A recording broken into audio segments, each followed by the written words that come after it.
Guys, pendukung Bapak Jokowi happy banget.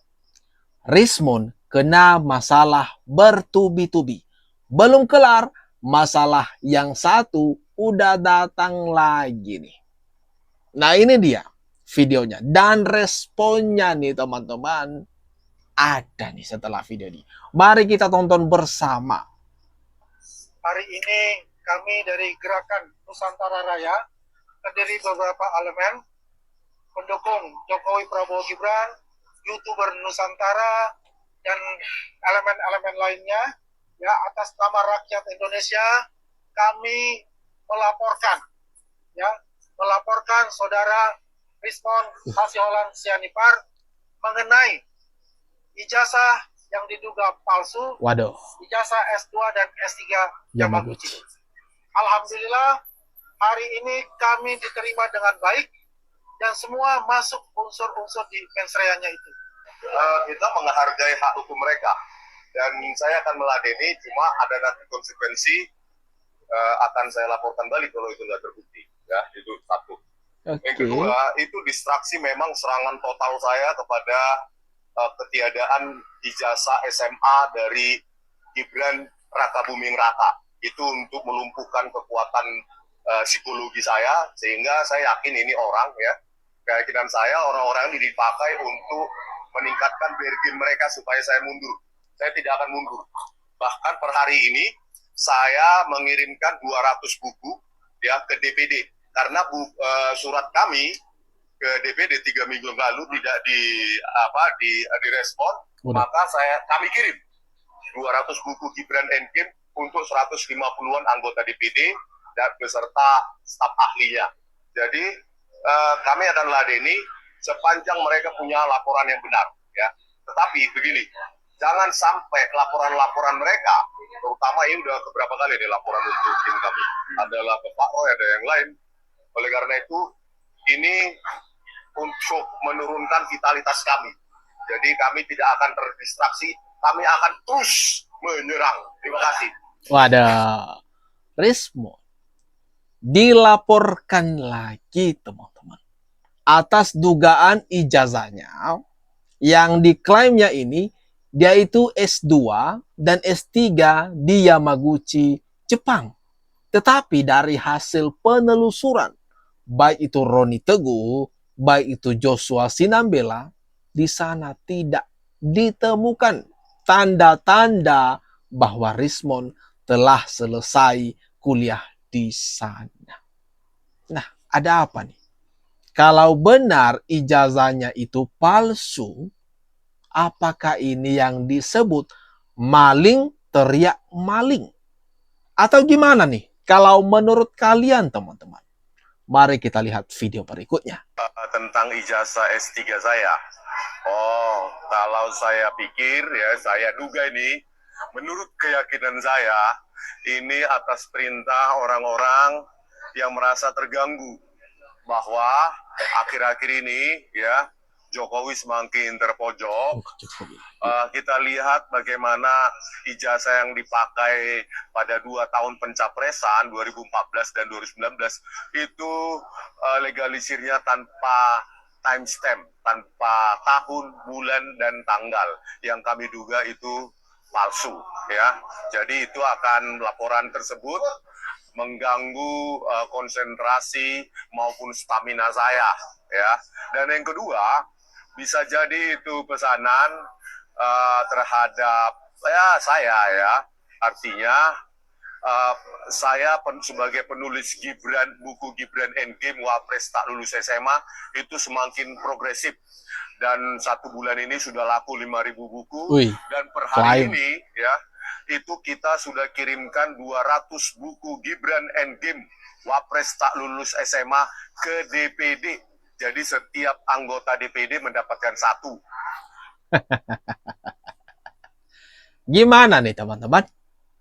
Gimana menurut pendapat kalian Rismon? Lagi-lagi menanggapi soal dirinya yang kembali dikasuskan atau dilaporkan. Dan dia meresponnya. Dia menyebut nama Bapak Jokowi. Melemparkan kesalahan ke Bapak Jokowi. Bahkan di sini tadi dia mengatakan dia menduga itu merupakan pesanan. Kenapa dia dilaporkan? Ya buat apa khawatir?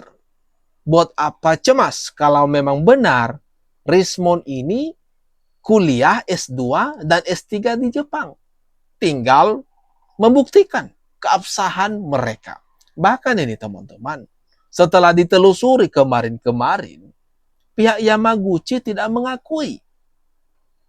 mengakui bahwa mereka pernah memiliki mahasiswa yang telah lulus bernama Rismon Hasiolan Sianipar. Berbeda dengan Bapak Jokowi, di mana pihak kampus UGM telah berulang kali menegaskan bahwa memang Bapak Jokowi itu telah lulus mahasiswa mereka awalnya dan telah lulus, telah wisuda dan ijazahnya telah diserahkan langsung di tangan Bapak Jokowi. Ini gimana teman-teman? Menurut kalian? Oke, next. Mari kita tonton video berikutnya. Akhirnya Roy Suryo rambutnya rontok. Bisa-bisa sebelum sidang botak. Iya. Apalagi dicekal ya, Bang. Hah? Apalagi dicekal juga ya. Dicekal nggak enak. Ya, sekarang Roy Suryo kan kemarin bilang bukan di Demokrat. Nah, sekarang minta perlindungan kan? Nggak bisa. Karena Pak SBY juga melaporkan pendukung Pak Jokowi. Jadi sebenarnya salah. Udah bongkar-bongkaran aja ya Roy Suryo. Kamu dapat uang berapa? Siapa yang menyuruh kamu? Kalau kamu mau terbuka, baru saya bilang sama Pak Jokowi, memang Roy Suryo ini karena faktor ekonomi dia melakukan itu. Tapi kalau tidak, tiada maaf bagimu Roy Suryo. Waduh. Kasihan Roy Suryo dikatain sama Bang Farhad. Jangan-jangan sampai sebelum sidang atau sebelum ditahan, Roy Suryo ini mengalami botak total. Aduh. Nasib Roy Suryo CS. Nah, untuk kesekian kalinya berhadapan dengan Bapak Jokowi.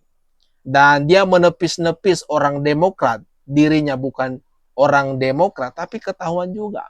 Minta bantu dia. Lalu mengenai apa yang melatar belakangi motif di balik ini semua, apakah faktor ekonomi atau faktor politik? Sebenarnya kalau dirinya ini jujur, dia ini mengaku ke Bapak Jokowi, sowan ke Solo, kemungkinan saja dia bisa bebas. Nah, mari kita tonton video berikutnya, teman-teman. Sulit bagi Pak Jokowi untuk menghentikan kasus ini. Kenapa? Karena marwahnya dia tercederai nih, aduh. Betul. Apalagi kan dia sebagai presiden ke-7. Maka harus dipertahankan harga dirinya dia. Sampai ujung pasti dia akan berjuang.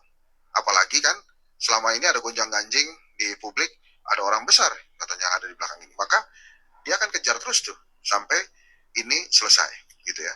Nah, perkara restoratif justice itu sih baik-baik aja buat Indonesia. Tapi memang pertanyaannya kan sebetulnya akan sampai mana ini? Karena Pak Jokowi juga sudah selesai sebagai presiden, sudah jadi rakyat biasa, sehingga memang ujungnya ini dinantikan. Terus terang pasti tidak ada satupun rakyat Indonesia yang menduga atau memprediksi bahwa kasus ini tidak selesai. Bahkan lebih dari 10 tahun kalau saya nggak salah, Bu Tifa. 11 tahun kan, ya lebih dari 10 tahun. Tidak ada yang menyangka itu.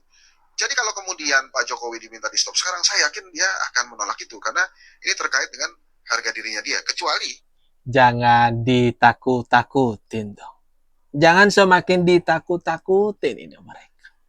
Udah tahu lagi pintu penjara udah terbuka lebar di hadapan mereka. Malah dengan kata-kata yang seperti ini, bikin mereka semakin ketakutan, semakin cemas, dan semakin ketar-ketir.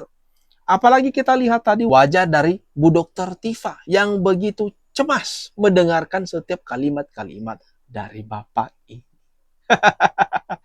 Gimana nih teman-teman? Komen-komen di bawah. Mari kita tonton video berikutnya.